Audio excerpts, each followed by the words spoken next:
नमस्कार नमस्कार नमस्कार सर्वांचं मी स्वागत करतोय माझ्या स्वर्गंधार निषाद या चॅनलवरती।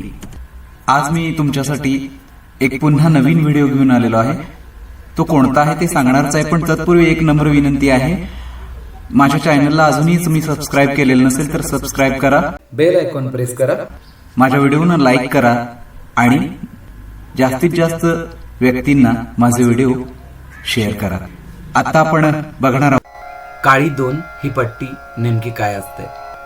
काही ठिकाणी सुरपेटीवर काळ्या रंगाच्या 2 पट्ट्या असतात, त्यापैकी डावीकडून दुसरी काळ्या रंगाची पट्टी जो की काळी 1 चा शुद्ध रे आहे, तो म्हणजे काळी 2 चा 6 होय। काळी 1 चा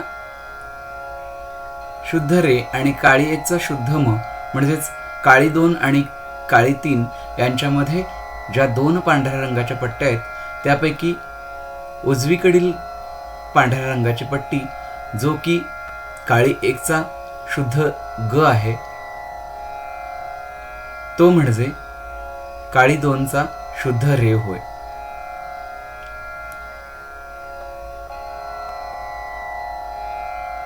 काळी 1 चा तीव्र म म्हणजेच काळी 1 चा शुद्ध म आणि काळी 1 चा प किंवा काळी 3 आणि काळी 4 यांच्यामध्ये जी पांढऱ्या रंगाची पट्टी आहे, जो की काळी 1 चा तीव्र म आहे, तोच स्वर काळी 2 मध्ये शुद्ध ग होतो।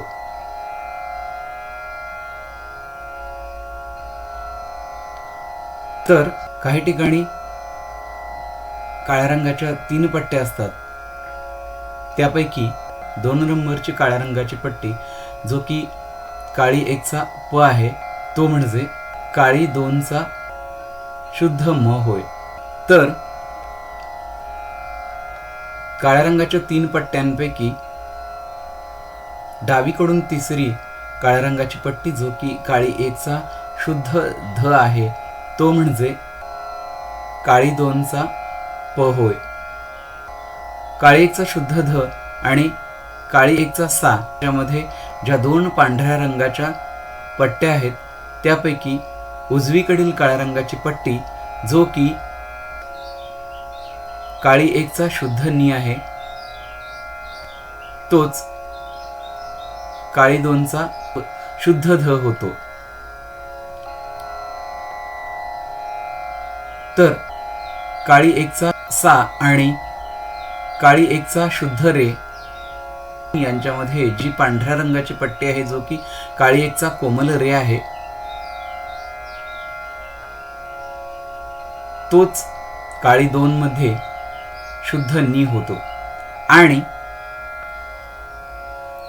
आपल्याला माहितच आहे की कोणत्याही सप्तकामध्ये शुद्ध ग आणि शुद्ध म तसेच शुद्ध नी आणि सा हे एकामागोमाग एक खेटून असतात।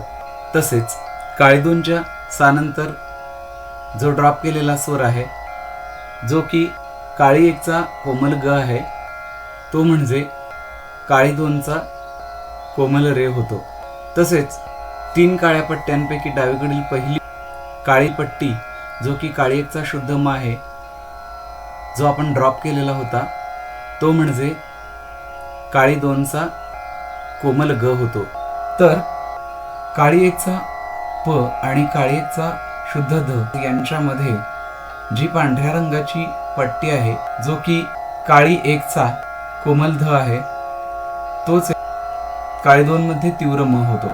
तसेच काळी 1 चा शुद्ध ध आणि काळी 1 चा सा यांच्यामध्ये पांढऱ्या रंगाच्या 2 पट्ट्यांपैकी डावीकडील पहिली पांढऱ्या रंगाची पट्टी म्हणजेच काळी 2 चा कोमल ध आहे। काळ्या रंगाच्या 2 पट्ट्यांपैकी डावीकडील पहिली काळ्या रंगाची पट्टी जो की काळी 1 चा सा आहे, तो काळी 2 मध्ये कोमल नी होतो।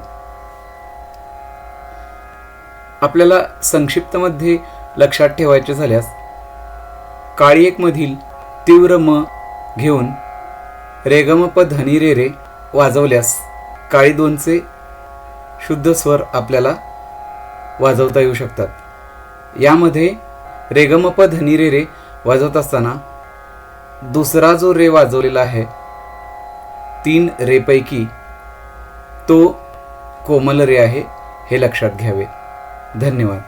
काळ्या रंगाच्या 2 पट्ट्यांपैकी डावीकडील पहिली काळ्या रंगाची पट्टी जो की काळी 1चा सा आहे तो काळी 2 मध्ये कोमल नी होतो। आपल्याला संक्षिप्त मध्ये लक्षात ठेवायचे झाल्यास काळी 1 मधील तीव्र म घेऊन रेगमप धनी रे रे वाजवल्यास काळी 2चे शुद्ध स्वर आपल्याला वाजवता येऊ शकतात।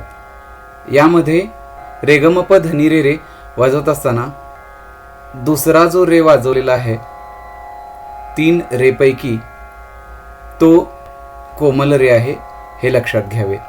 धन्यवाद।